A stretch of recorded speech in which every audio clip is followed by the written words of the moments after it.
Welcome to the Skagit County Track and Field Podcast. We're your one-stop shop for all things track and field in Skagit County, home of the longest-running track meet in the state of Washington. We are dedicated to promoting our schools, our athletes, and the incredible sport of track and field. From the heart of the Pacific Northwest, we bring you the latest news, interviews, and insights from the track. Join us as we celebrate the passion, dedication, and triumphs of our local athletes.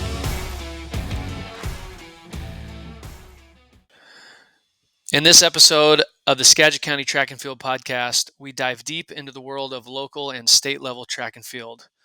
We're joined by our first guest and co-host, Kevin Gudgel from Burlington-Edison High School. Kevin recaps his impressive off-season training and shares his excitement for the upcoming track season. We also discuss the current state of Skagit County track and field and what to expect from local athletes this year. Our second guest, TJ Moulton from St. George's School in Spokane, joins us to provide an insider's perspective to the recent state championships. TJ shares his experiences coaching both the boys and the girls teams to state titles and offers valuable insights into the strategies and mindset that led to their success.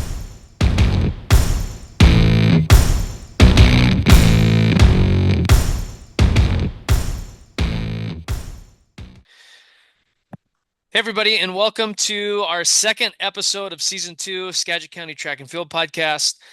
Before our state championship coach interview on this episode, we get the pleasure to catch up and talk about Burlington-Edison Tiger Track and Field with Coach Kevin Gudgel. Coach Gudgel, thank you for being here. We appreciate having you being on. Love being on here with you guys. Love Skagit County Track and Field. Yeah, baby. All right, Kevin, to kind of get us started, we're transitioning into track, but you were part of our 2024 cross-country season, so we were kind of wanting to get a recap of Burlington cross-country. How did it go? If you can kind of give us some highlights, some county update, and then any postseason stuff, we would love to hear it. Yeah, we had a very, very kind of a split team this year. We had kind of half and half with a experienced group on our boys' side, and then another half of kids that were brand new with several freshmen. So it was kind of an interesting dynamic with these kids that have been running with us for 3 years, and then some kids who have never run before. So that was kind of I wouldn't say a challenge, but it was just different. But we knew we kind of had some talented boys that had been with us for several years. Unfortunately, our number one boy for last year went to state, Caleb Hawkins, came down with an injury that kept him out of postseason for us. So that was quite a blow to our team. But we ended up this year, we had Landon Stallings was our number two most of his sophomore year. He really came through and had an outstanding year, dropped a ton of time, and kind of, maybe a little blessing in disguise is he kind of became a kid that learned that he can be a front runner. That was really exciting to see. We also had a freshman that his brother ran for us and graduated, and he came on, and we knew that he ran some decent times as a trackster, as an eighth grader, and he blew us away with how good he was. He ended up running most of the year as our number two. He ended up getting on the podium at county as a freshman and ran, I think he has the second fastest time ever as a freshman in our program. So we're really excited to see how he does in track, because I actually think he's better suited for, a little bit 8:16 guy than he is a longer guy. And our other guys are more on the longer side, the 32:16 guys. But yeah, they had a great year. Colton Sanger had a great year as a sophomore that's been really coming into his own. And just a lot of guys that just really had an outstanding year. We're really, really excited. We had more kids on the podium than we've had in a long time.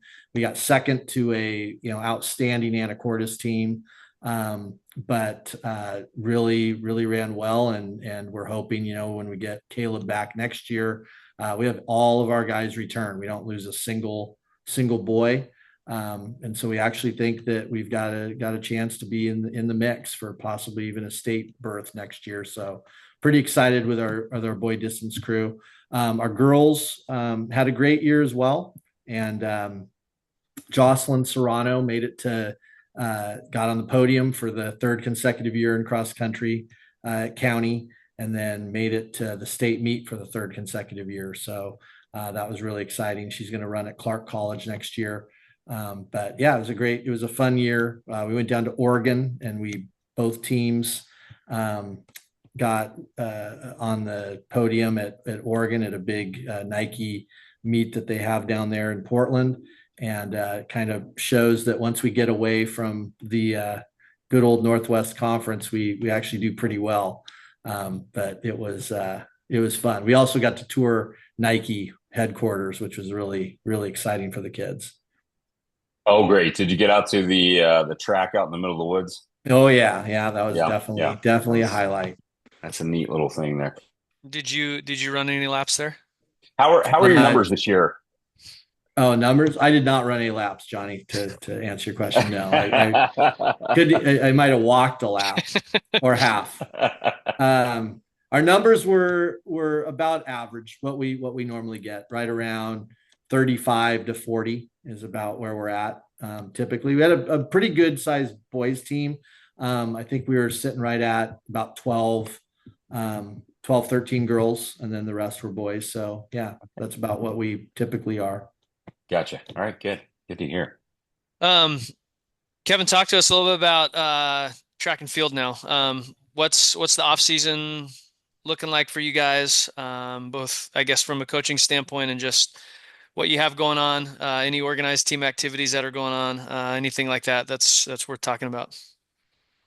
Yeah, we're kind of in the mode right now. I've got a lot of our kids do a lot of other things. We've got basketball players and cheerleaders and kids that are doing other things, and wrestlers. So we're super supportive of them doing that. We love our multi-sport athletes. So we do have a few kids that are kind of in the training mode, and they're kind of chomping at the bit. We have a new football coach, Dalton Schwetz, who's very, very supportive of our program, which is really, really appreciated.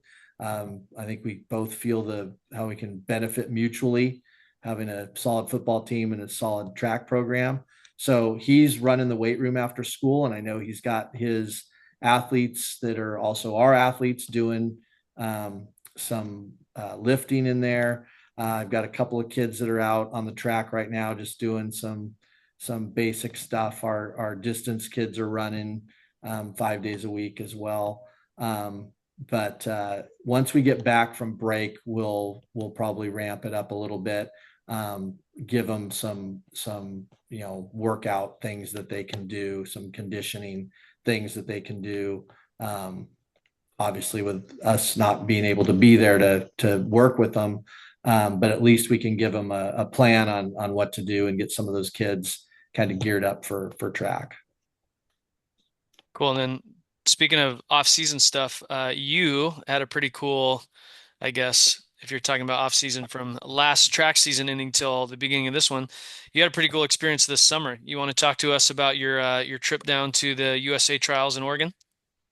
Yeah, I've gone, gosh, I think I've probably gone to 4 Olympic trials now. I started going with Ryan Wallace, one of my assistants, and he and I also went to the World Championships when it was in Eugene. Mm-hmm. But a couple of years ago, I took my wife and my youngest daughter, who ran track for me, and then it came back, of course, this Olympic cycle, and they said, yes, we want to go again. So yeah, we went down to Eugene again, and just an awesome experience.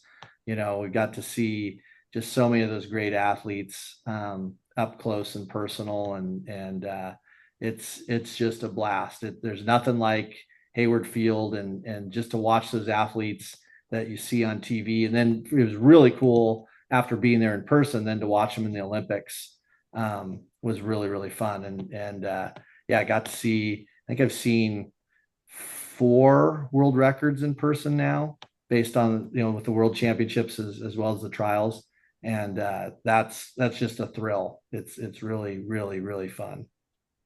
Well, I know Kevin, during the World Championships, you and Ryan sent us a picture of sort of interaction with some athletes. Was it the same with the U.S. trials? Because I know it's kind of one of the unique things, because it goes over more than one day, that you get people that athletes that come and watch as it going on. Was it the same with the U.S. trials as it was with the World? Yeah, it was. Well, I went twice. I went the beginning with Ryan, and then I went in the later part with my wife and daughter, and Coach Sue Wright also, and her husband went down as well. They were there when we were there. When I went with Ryan, we had literally front row seats on the backstretch. So when they do the victory laps and stuff, so we've got some pictures of Joe Kovac and Ryan Krauser, shook their hands, talked to them, high five Noah Lyles.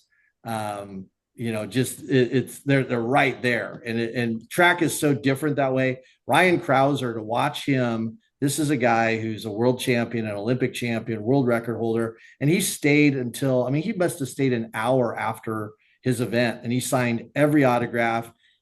They thanked us, both the shot put guys, oh, thank you so much for being here. Thanks for coming out. I think that it's different. Track athletes, those guys are the superstars, but they're still not at the same level as NBA, NFL guys. So I think they do appreciate the fans coming out, and they understand that it's not a guarantee that people are going to come and watch them compared to a big, an NFL game or something. So it's really cool to see them up close and personal, and have them be, such cool guys. Also got to see Snoop Dogg was there for when we were there. Hey, how high was Snoop when you saw him? Oh, high on life. Yeah, he was loving life. Yep. Sure. Yep. Oh man, that was definitely an interesting thing during the Olympics. That was quite enjoyable, but also quite strange. But hey, good Jake, for track and good for Snoop.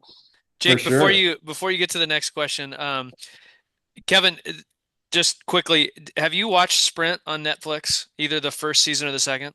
Yes, actually watched both seasons. That series is great because you kind of get to know personalities of some of the people that you see on TV. Being at the meet, did you kind of get to see some of the things that were outlined in the documentary? Not in terms of like events, but just like, okay, they spend a whole lot of time with Noah Lyles, and he is a very braggadocious, out there individual. Was that pretty apparent at the trials with some of those athletes? One of the best things about Eugene is they have the warm-up track is literally right next to the stadium. And, some of these big stadiums, especially when they're having like a world championships or something like that in Europe, they have to build a track. They have to put a track next to it. Or in some cases, they have the one like where, remember when Noah Lyles got hit with the little golf cart? Yeah, that's nuts. They have to truck them over because it's far away. Here, you can just go right outside the stadium and watch them warm up.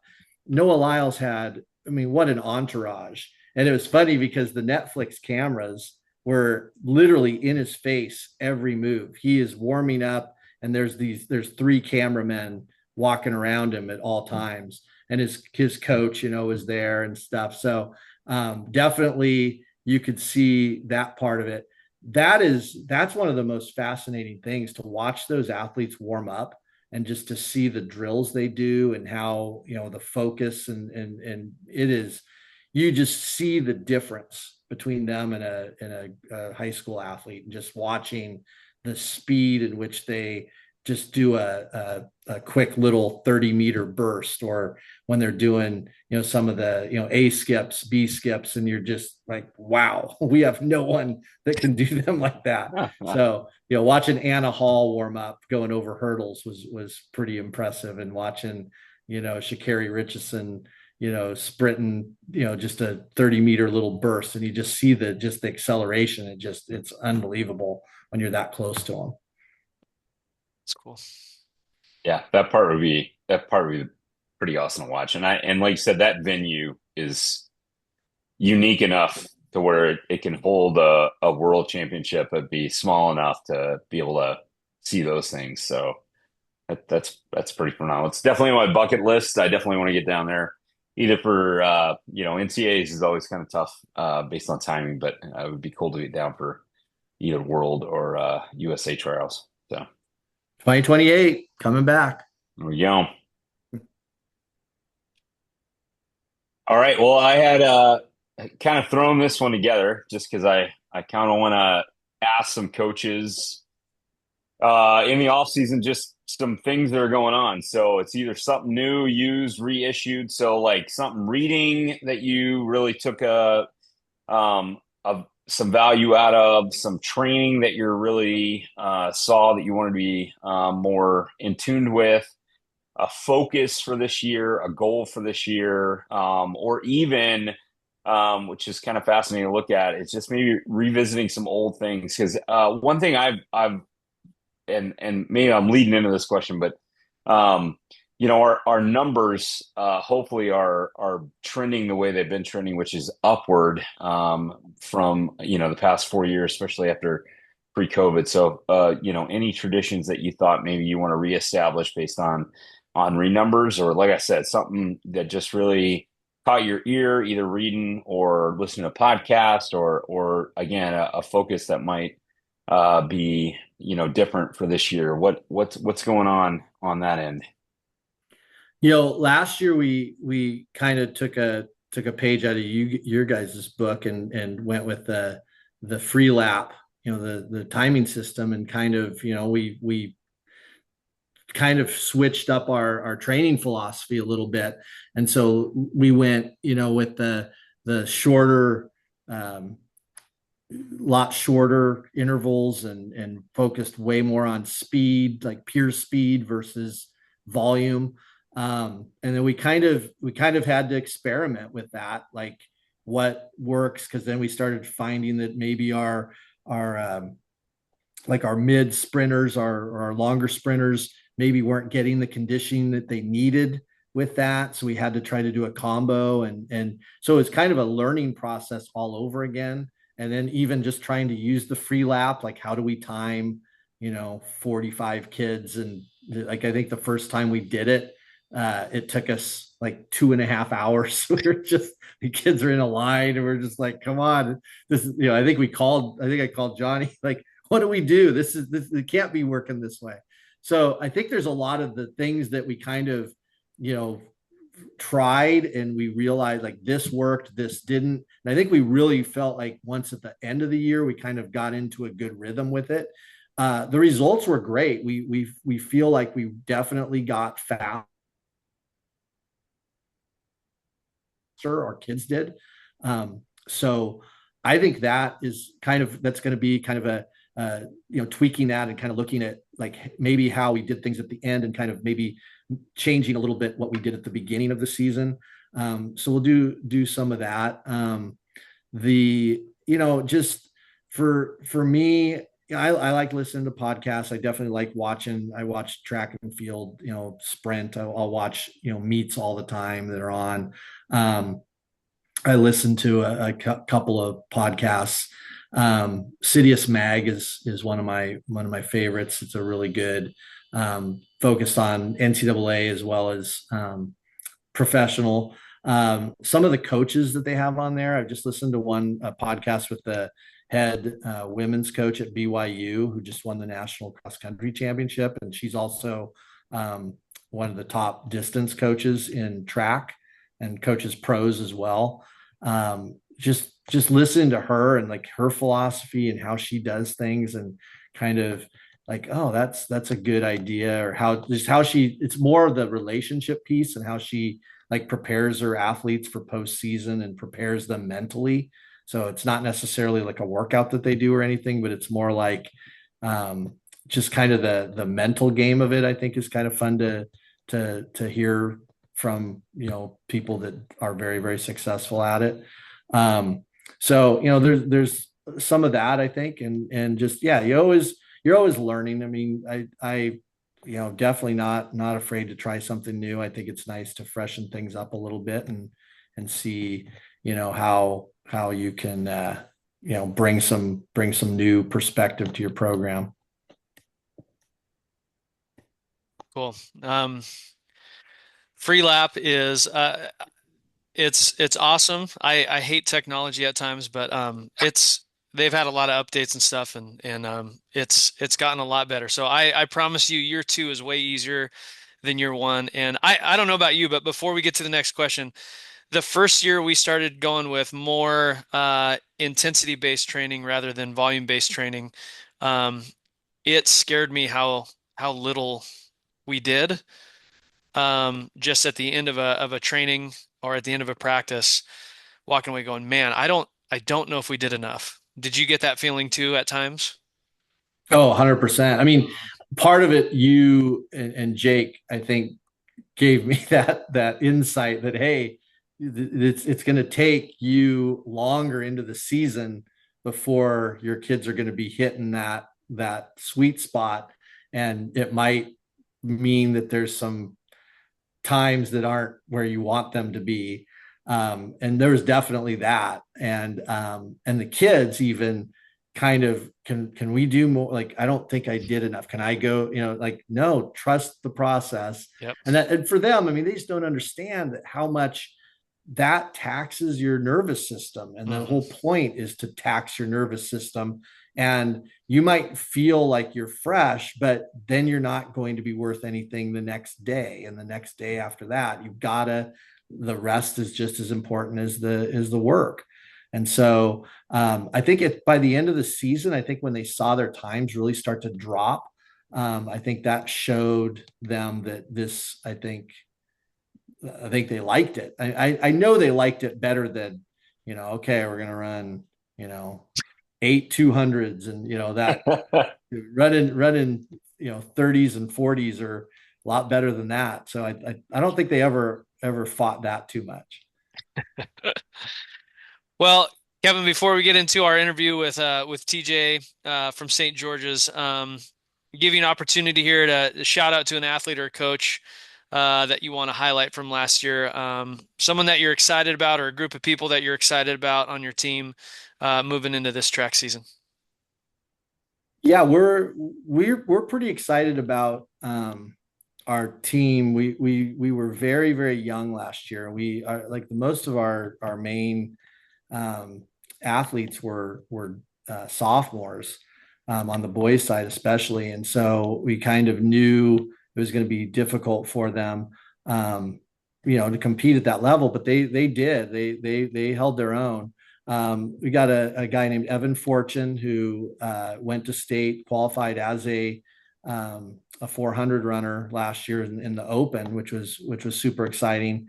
And then we had another kid, Spencer Betts, who we've been begging to get out for 3 years, and he came out as a junior last year, and he ended up also being an outstanding jumper and qualified in our 4x4 relay as well, and helped that team get there.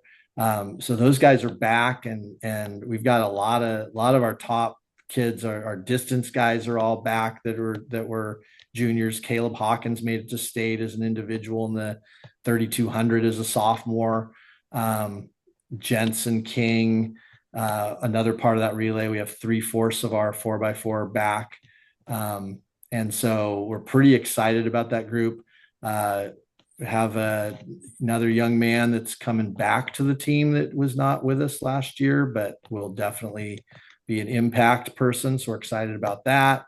And then on the girls' side, we had some very good girls. We lost some very top end girls as well. but we definitely have Anika Vanderpool, who's been just a solid runner. She's run lead off on all three of our relays for all 3 years of high school. And so she'll be back for her senior year. And Keziah Brown, who was our top jumper, she was hurt last year, so didn't really even get to jump in postseason. So she's back for her junior year. And also Sydney, who had just an outstanding year. She was a hurdler and a jumper.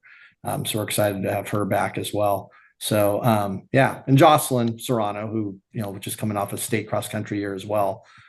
So yeah, a lot of really good young kids that we're really excited to see what they can do with another year under them. They're all really, really excited about track, which is always fun when you hear them talk about, oh, I can't wait for track season. I was talking to Isel Morales, who's our top boy thrower, had a great year last year. He's a football player and a wrestler, and saw him. I said, hey, how's you getting ready for your match tonight? He goes, yeah, but I'm really excited about throwing the javelin this year. So love hearing that. That's pretty awesome.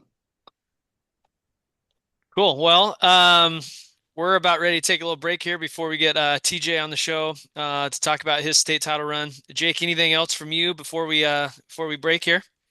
No, that's it. Cool. All right, Kevin, we appreciate you. It's always good catching up and hearing about your program. You guys do such a great job, and yeah, glad you were able to share a few things with us today. Yep, always my pleasure.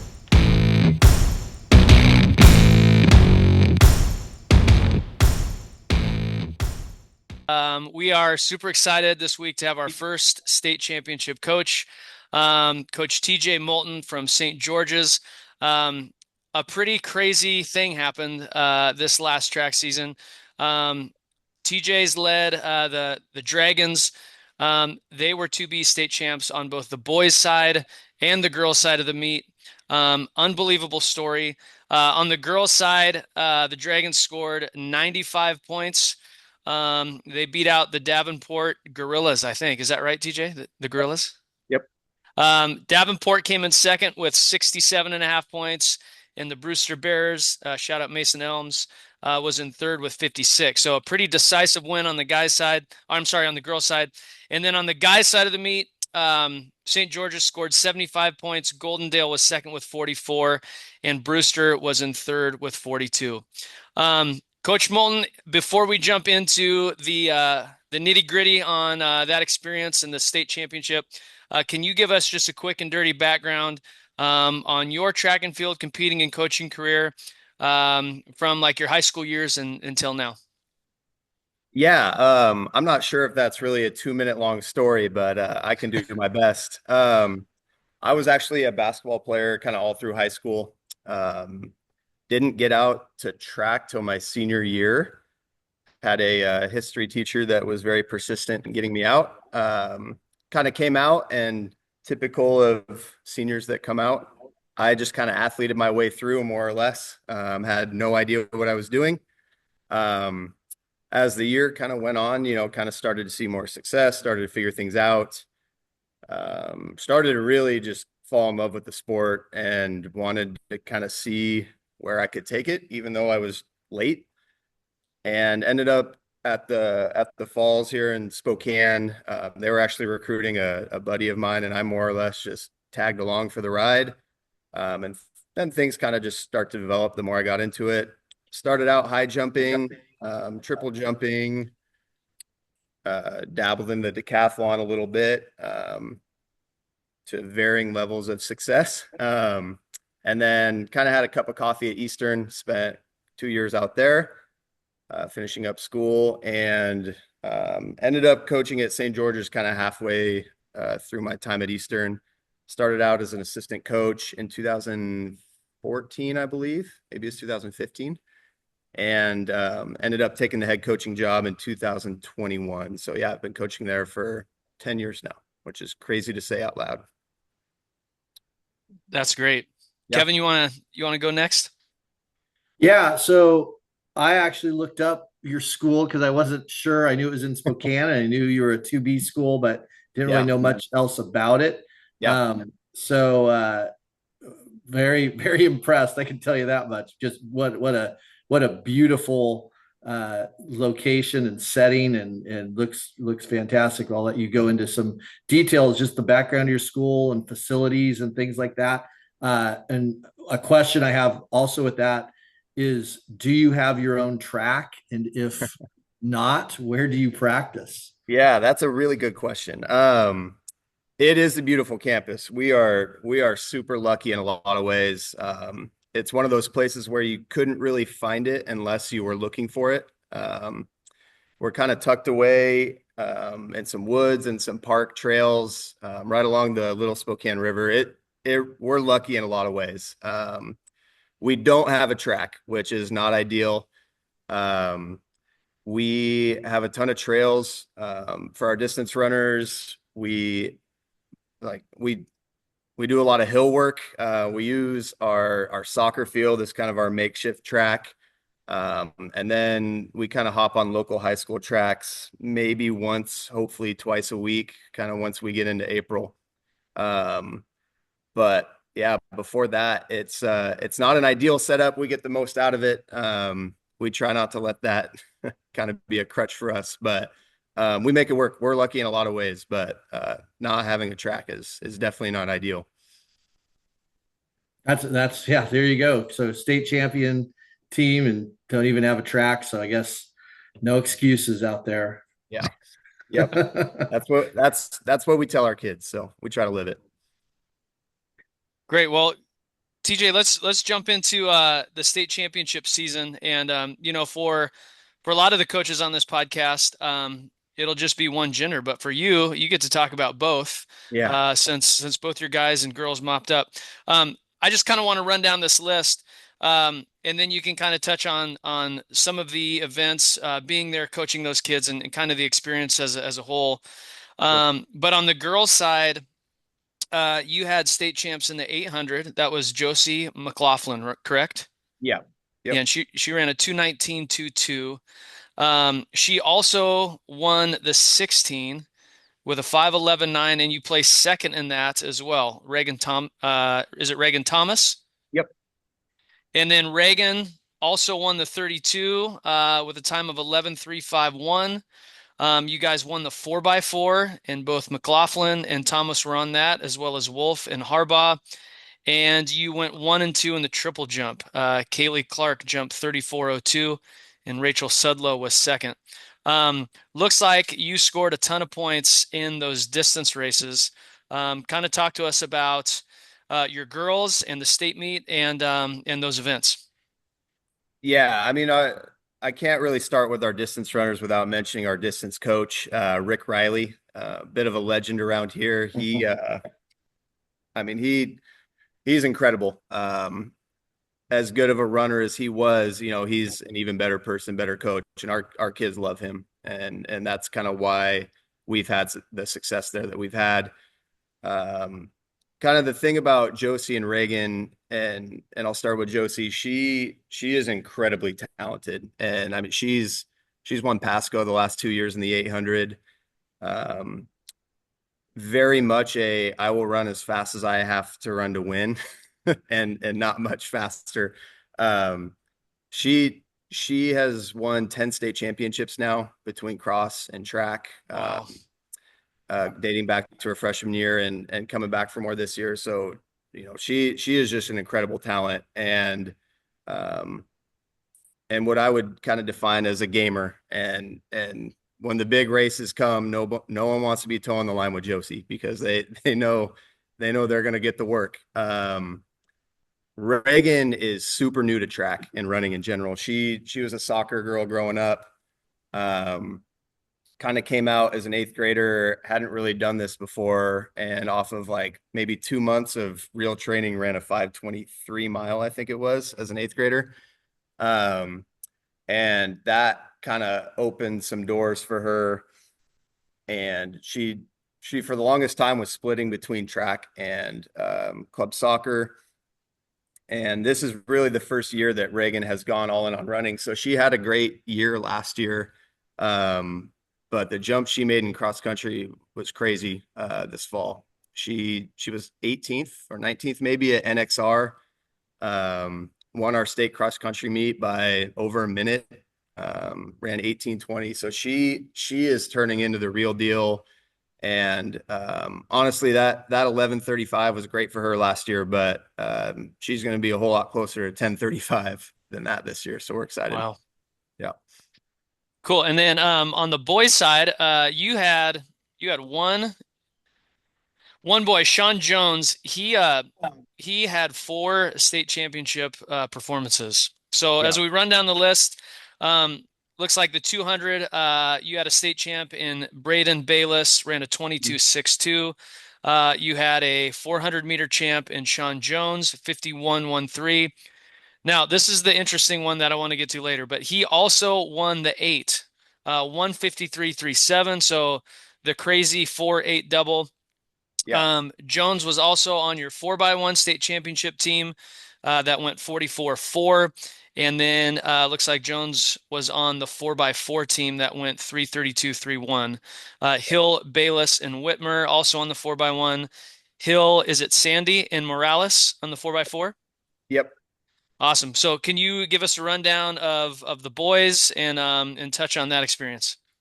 Yeah, I mean the boys meet was interesting. We started out kind of, I mean, we usually don't like the 4-8 double. It's tough. Now that the 8's in the morning and the 4's in the afternoon for us, it makes it a little more spread out and doable. We kind of always start that with how much can we put on Sean's plate, and not just Sean, but everyone. You know, at the small school level, you have your studs loaded up, and they're doing 3 or 4 events, and you're just trying to make the recovery time possible.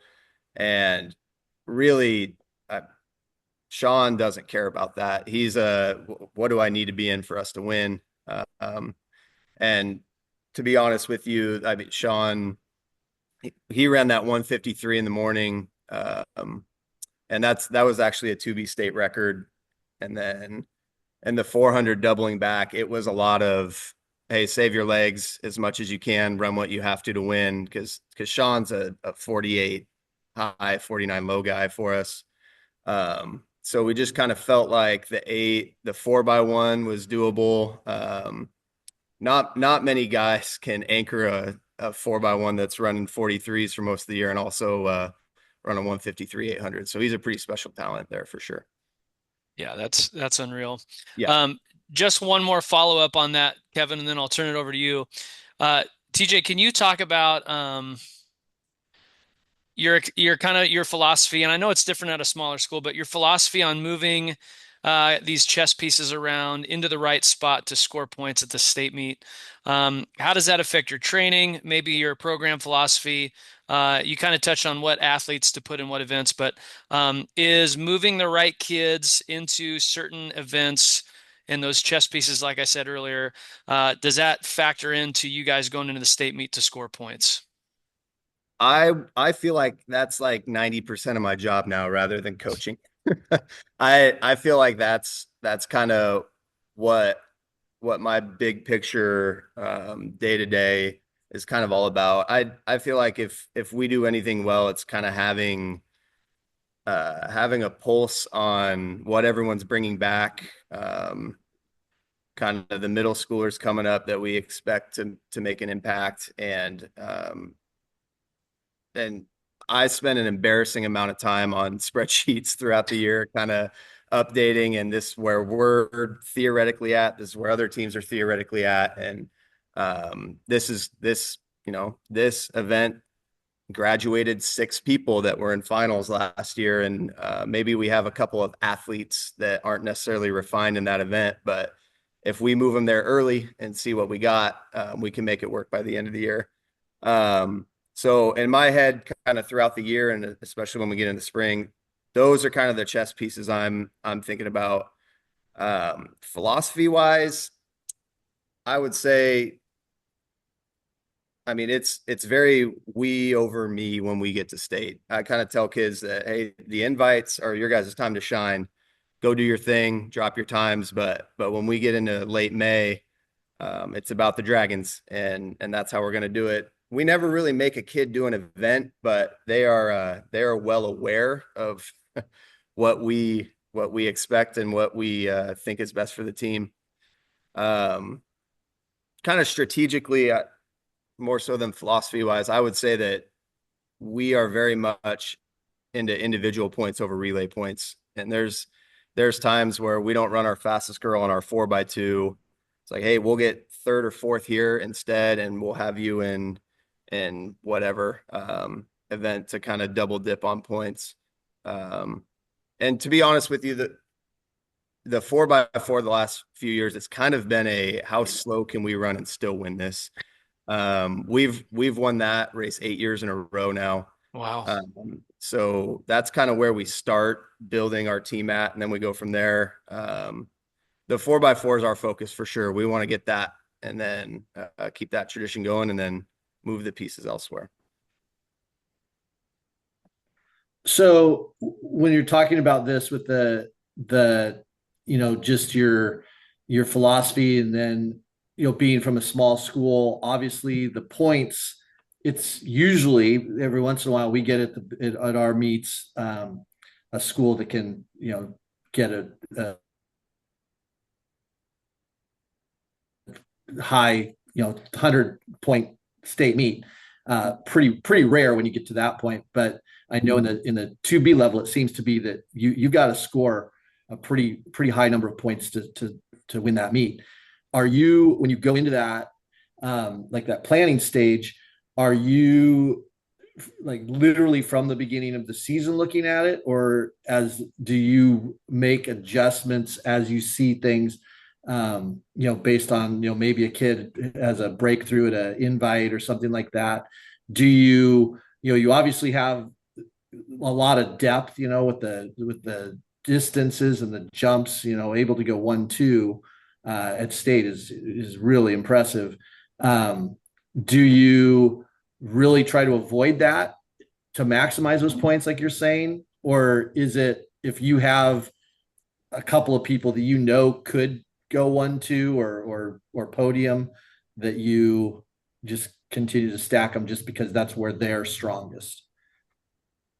Yeah, I would say it's more so about the raw point total for us. I would say when I first started, I would say that the girls' meet was typically won in about 65 to 80. The boys is usually a little tighter, anywhere from 40 to 60, depending on the year. Okanagan was crazy good there for the longest time. And there was a year where they scored, I think it was 122 points, and we beat them still. And it's like, that's just ridiculous that two teams are scoring 120 points. So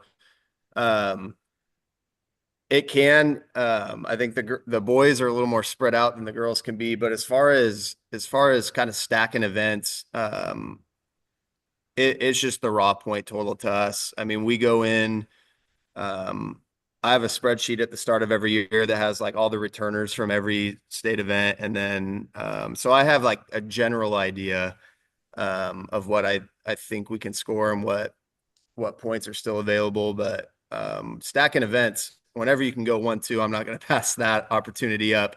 For us, the distance races, I mean, nothing's ever a lock, but we felt really good going into that. When you get into the field events, it's a little more, hey, anything can happen. I mean, triple jump triple jump, maybe more than anything besides pole vault or high jump, is so finicky. So, that was the point in the meet when we went 1-2 in triple jump. We knew it was like, okay, it's over. I don't even think the math works anymore for anyone to get us. So that was huge for sure. And a little follow up on that, with what do you have for your staff? Like what's the size of your staff, and how specialized are your assistants? Yeah. So first, I have an incredible staff. We've gotten to the point where I can just kind of observe a lot of days, and I'm looking around like, holy smokes, they're pretty good. They got this thing under control. Like I said, Rick is a distance running legend. I mean, he 2-mile national record holder until Steve Prefontaine broke it. And then Jenna Riley, his daughter-in-law, is our jumps coach. She was a triple jump, long jump at Eastern and Meade. She does an incredible job with our jump crew.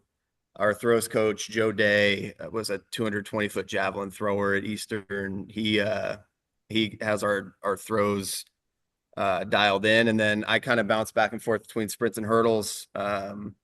Jack Wren, who is a math teacher at our school, who ran club and coached some club at University of Virginia, helps out with our distance crew too. So it really, really lucky that I have the staff that I do underneath me, because I'll put them toe to toe with anyone. I feel like our kids get top of the line coaching, and that's why kind of this thing can continue the way it has. What's the size of your team Um, typically? We have about 120 kids in our high school, more or less, every year. The biggest we've had is 60 kids. So at times we have half the school out. We're usually right around 45 to 55, give or take. So we have a good amount of kids out for a school of our size, but definitely not as many as the bigger schools, for sure. TJ, going back to your staff, Yeah. now that you've explained that they're, I guess, somewhat qualified. Yeah, more or Jeez less. Louise, good Yeah. Lord. Hopefully we're getting some coaches that listen to this. And I guess the thing I'm interested in is what, and I know the athletes you talked about are extremely gifted. What's the one thing that maybe you or your staff does that you felt really made a difference this year in you guys winning the state championship? Um, I think each of us in our own unique ways build relationships with the kids, and those look different with each coach, and those look different going kid to kid. But I hope and I think that our kids trust us. But at the same time, we have really high standards. And when I took the head coaching job in 2021, we had good success before COVID. We won the girls in 2016, and a lot of seconds, thirds, and fourths kind of throughout. And then kind of when we got this thing rolling again after COVID, we saw a special middle school group coming through, and then also some pretty good athletes that never run track in their life before, and kind of those just relationships we built to get kids that grew up playing soccer or basketball to fall in love with track has been the big thing for us. I think that's number one. I think we know our stuff, and I think we're good coaches, but I think we have really good relationships with the kids. Yeah, that's great. Kevin, maybe before we throw it to you for influences, what's your outlook, TJ, for next season? What are you guys looking at? Um, my big thing is last year is not this year. Things change. Our girls graduated 1 point off of our team. On the girls' side, we've won 3 in a row. And when I first started coaching, I was probably a little too high strung about, hey, we can win, we have to win. And trying to be much more process driven, and just in the day to day, making sure we're doing things the right way. Trying not to say that, hey, we can win. Like, the kids know we can win. And that's, I don't even know if we brought it up a single time last year. And that's kind of been a focus on our coaching staff's end. Our girls are going to be very good, but injuries can change. Get me through winter sports healthy, and then I'll tell you. And there's a lot of 1A teams that move down. Freeman moved down, and they're going to be very good in our own league. Davenport, Davenport made it very tight last year, and they bring everyone back. The Soliday sisters are the real deal for them there, and we're going to be in the mix. I don't know. I'm hopeful. I always believe in our kids, but I know there's a lot of really, really good talent out there too. The boys will be in the mix too. It was a very up and down state meet last year. Our long jumper, 100, 200 long jump kid was battling like heck through injury through that.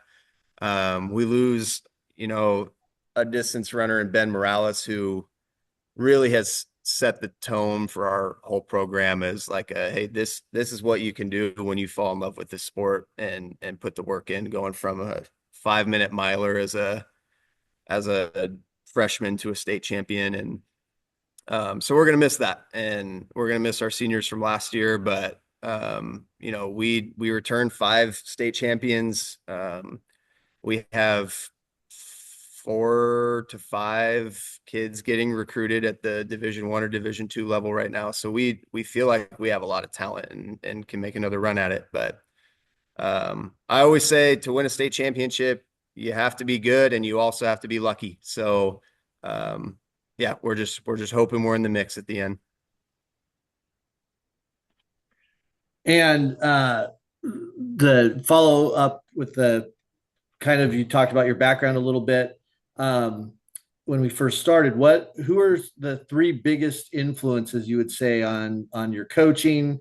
Not necessarily track coaches, but just anyone in your life that you feel has really influenced the kind of coach you are now, and kind of what you aspire to be.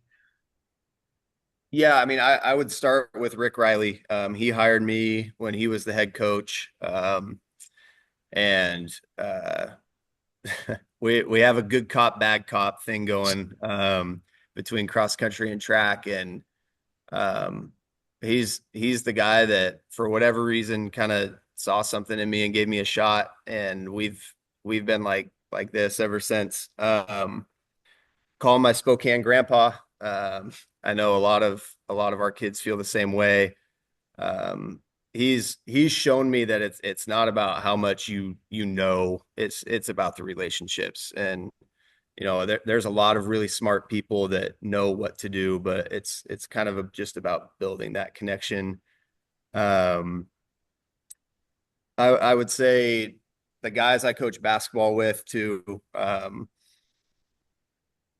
they're some of my best friends, and we're very fortunate that we get to do something we love together throughout the year. And boys side and girls side for our basketball teams, we're all super close. And getting to coach something besides track is probably good for me too.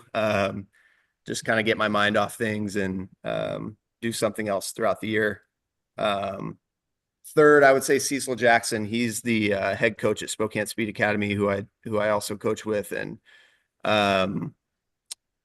he just the developments he's made in our Spokane community, and how much opportunity he gives kids. And this is a guy that doesn't coach high school track at all, and you will go to a meet 3 hours away and you will hear Cecil in the stands before you even see him.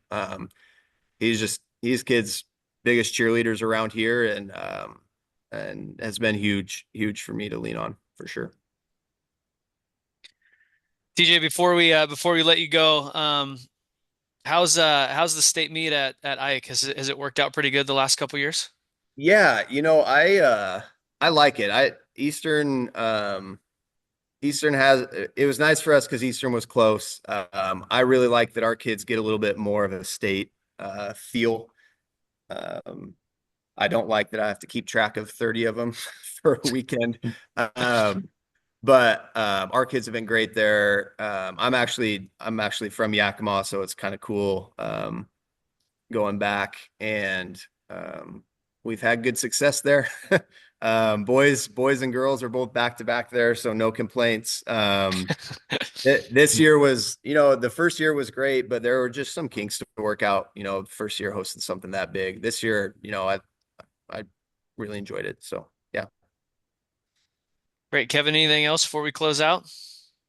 I just, wish you luck for this year. What just looking at those times and those athletes, I mean, you can stack up against any school in the state, I would say. I mean, obviously depth is a difference, but man, your top end is as good as anybody. And that's a testament to obviously what you've built there. And it looks like you're kind of keeping it rolling. And so, yeah, wish you a lot of luck and enjoy the ride. But as you know, you never know what comes in the future. And when you're in it, sometimes you lose sight of how good it really is.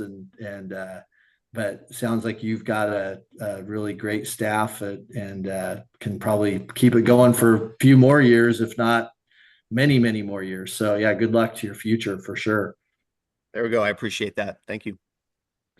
Well, TJ, I appreciate you coming on. Obviously, you guys have quite a story. It's cool contacting you and touching base because now I have another team that I can follow and kind of keep track of and watch, especially at the 2B level. I miss that brand of track in a lot of ways. So thank you for coming on and sharing your story with us, and we'll catch up down the road. Yeah, absolutely, guys. Thank you. I appreciate it.